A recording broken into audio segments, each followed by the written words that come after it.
Muy bien, entonces para resolver este problema que hemos descrito previamente en un video anterior, pues bueno, tenemos básicamente un cuarto frío, el cual está recubierto por tres capas, una de pino, otra de corcho y otra de concreto. Y sabemos que la temperatura en la superficie del concreto es de 297.1 Kelvin y la temperatura, en este caso del cuarto frío o de la superficie del cuarto frío, es decir, la superficie del pino es 255.4 Kelvin. Por lo tanto, pues el calor va a estar moviéndose desde fuera del ambiente hacia nuestro sistema que es el cuarto frío. Y pues bueno, cada una de estas paredes pues tiene una función desde el punto de vista de diseño, de construcción. Y bueno, sabemos que el concreto es el material por excelencia para una construcción, ¿no? Una construcción de, por ejemplo, si queremos construir la bodega en el Walmart, podríamos usar una pared exterior de concreto. Sin embargo, si analizamos la conductividad térmica del concreto, es de 0.762 watts sobre metro Kelvin. Y como podrán ver, pues es la más alta del pino, del corcho y del concreto. La del concreto es la más alta. ¿Por qué? Bueno, el concreto sí aísla también de la temperatura, pero no es verdaderamente el mejor aislante que pudiéramos utilizar. Sin embargo, esta pared es la que le va a dar la rigidez y la estructura suficiente para soportar en el tiempo algún sismo, etcétera. Pues bueno, necesitamos la pared de concreto y podemos ver que la menor conductividad térmica es la del corcho, por lo tanto el corcho es el mejor aislante que tenemos de los tres, pero el corcho, pues ustedes lo saben, es muy frágil y por lo tanto se pone intermedio entre el pino y el corcho porque es muy frágil, pero la ventaja del corcho es que está prácticamente todo lleno de aire, el corcho es muy poroso y por lo tanto, pues sabemos que el aire es un dieléctrico, es un mal conductor de calor y de electricidad. De ahí que se requiera un gran potencial de voltaje para que un rayo pueda atravesar cierta altura de aire y ya sea moverse de la nube hacia la Tierra o en su caso también podría ir de la Tierra hacia la nube. Pero por eso es que el rayo tiene muchísima energía, porque requiere un diferencial de potencial eléctrico muy grande para que se genere un camino en la cual la corriente eléctrica pueda atravesar el aire. Y finalmente el pino, pues bueno, es un material ligero, también es un buen aislante, tiene una baja conductividad térmica y además va a proteger al corcho.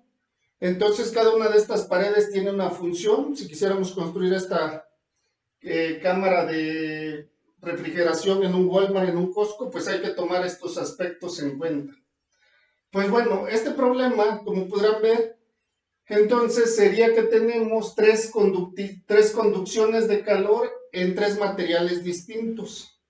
Y tal como veíamos en masa, cuando tenemos una sola fase y se movía la materia, le llamábamos transporte de masa. Pero cuando esa materia pasaba de una fase a otra, decíamos que ya no solo era un transporte de masa, sino que había una transferencia de masa. Cuando pasamos a través de interfaces y la masa se movía de una fase a otra. Pues aquí el calor se va a mover a través de tres fases distintas, tres materiales distintos. Y por lo tanto, pues tendremos tres transportes de calor en serie.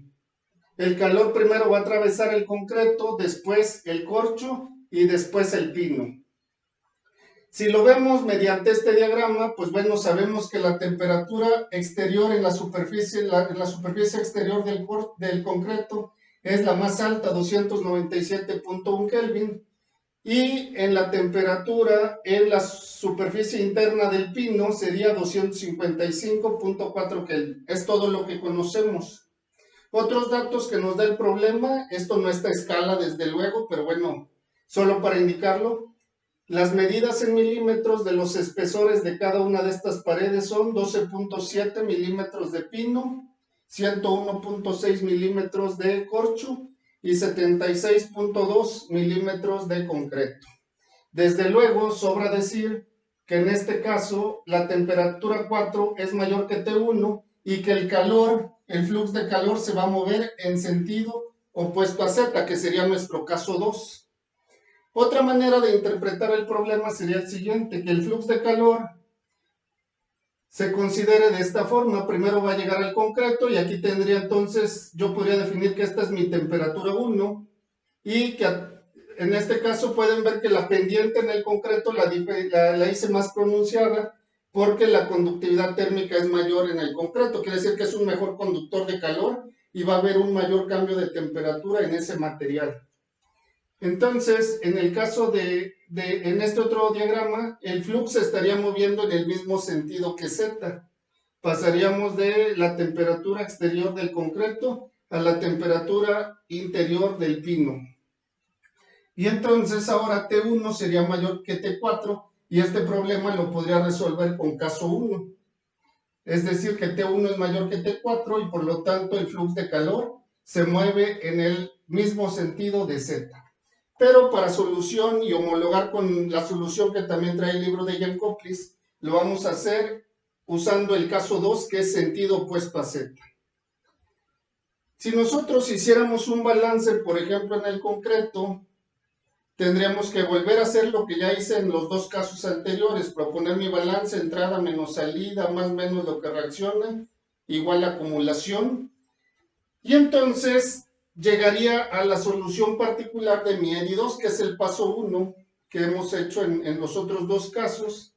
Y después el caso 2 sería derivar la temperatura respecto a Z, multiplicar por menos KT y obtendría el flux. Esto en el caso 2 sería equivalente a, recuerden que en nuestra expresión es QZ, la que llegamos en caso 1, en caso 2, es menos KT por TL menos T0 entre L. Y si voy en sentido opuesto a Z, entonces para el concreto, aquí tendría Z igual a 0 y aquí tendría Z igual a L. Entonces yo podría decir que para el concreto, mi flux sería menos conductividad térmica del concreto por TL, que es T4, menos T3, entre la longitud del concreto, que en este caso es 76.2 milímetros. Si lo hago de forma análoga con el pino y con el corcho, pues tendría las siguientes expresiones: conductividad térmica del pino por T2 menos T1 entre la longitud del pino, que es esta, y para el corcho menos conductividad térmica del corcho por T3 menos T2 entre la longitud del corcho. Allí tendría cada uno de los fluxes que tenemos para cada una de estos materiales. Pues bien, del mismo modo yo podría proponer modelos en términos de flujo de calor. Recuerden que el flujo de calor es el flux por área. Y entonces podría tener un flujo de calor para el pino en la dirección Z, o en este caso dirección Z sentido opuesto a Z, un flujo de calor para el corcho y un flujo de calor para el concreto. Pero aquí entonces yo no conozco las temperaturas internas, T2 y T3, solo conozco la temperatura exterior superficial del concreto y la temperatura interior del pino. Por lo tanto, solo conozco las temperaturas inicial y final. Y por lo tanto no puedo proponer modelos específicos para cada uno porque no conozco las temperaturas T2 y T3. Pero ¿qué puedo hacer? Lo puedo resolver de una manera muy sencilla proponiendo un modelo global que incluya un delta T de temperatura global. Es decir, desde T4 hasta T1. Recuerden que en masa podíamos hacer un modelo de transferencia de calor donde el flux de A total que se transfería de una fase a otra era igual a un coeficiente de transporte de masa total por un gradiente de concentraciones de A total. Pues del mismo modo nosotros podemos proponer un modelo para flux de calor global.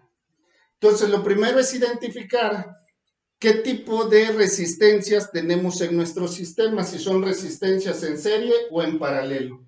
En este problema particular las resistencias son en serie. ¿Por qué? Porque el calor debe atravesar primero al concreto para poder llegar al corcho y deberá de atravesar este para poder llegar al pino. Son resistencias en serie. Sabemos que cuando tenemos resistencias en serie, recuerden sus cursos de electricidad y magnetismo o su curso de circuitos eléctricos.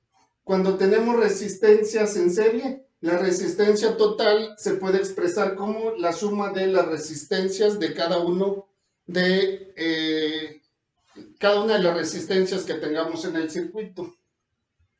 Mientras que si las resistencias están en paralelo, el inverso de la resistencia total es igual a la suma de los inversos de cada una de las resistencias. Y recuerden que como la resistencia, el inverso de la resistencia total es el coeficiente global, pues entonces vamos a definir este coeficiente global de transferencia, coeficiente global o total de transferencia de calor. Del mismo modo que en masa, nuestro K total era nuestro coeficiente global de transferencia de masa.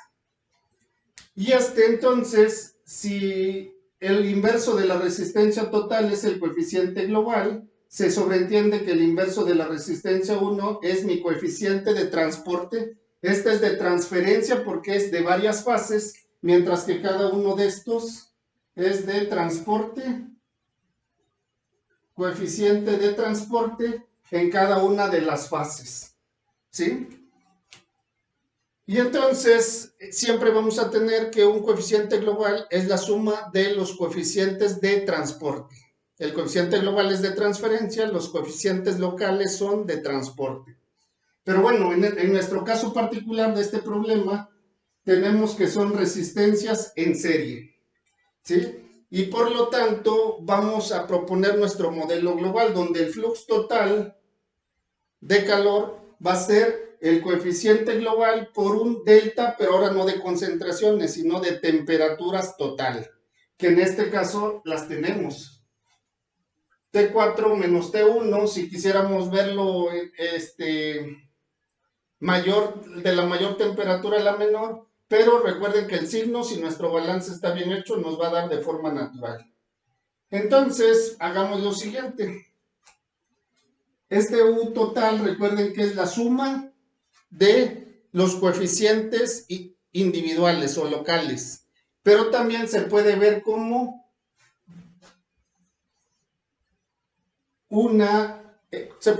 el inverso de una resistencia total. Entonces, vean lo que hacemos a continuación. El flux total se puede escribir como flujo total de calor entre el área total. Y esto va a ser igual a mi coeficiente global de transporte de calor por mi delta de temperaturas total. Y entonces esto también lo podría escribir de la siguiente manera.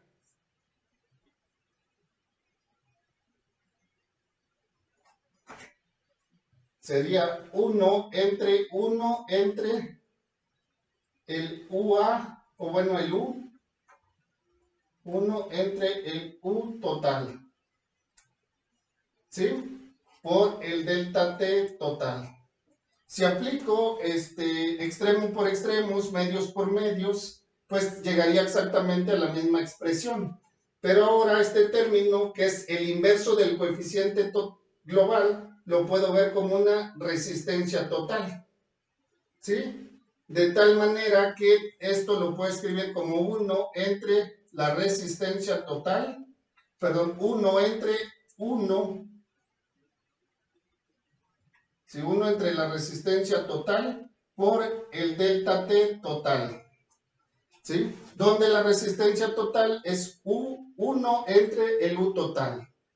Y ya después entonces, si esta área total la paso multiplicando a este extremo, puedo obtener un modelo global de flujo de calor, donde tendré que es el producto del coeficiente global por el área global, que los englobo como un UA total, multiplicado por mi delta T total. Y ya obtuve un modelo de flujo de calor que es válido para el concreto hasta el pino, es decir, un modelo que voy de la temperatura más alta a la más baja y por lo tanto ya es un modelo de transferencia, no solo de transporte. Este es un modelo de transferencia de calor. ¿Sí? Y bueno, de esta manera ya obtuve un modelo que voy a usar para resolver el resto del problema. Enseguida continuamos.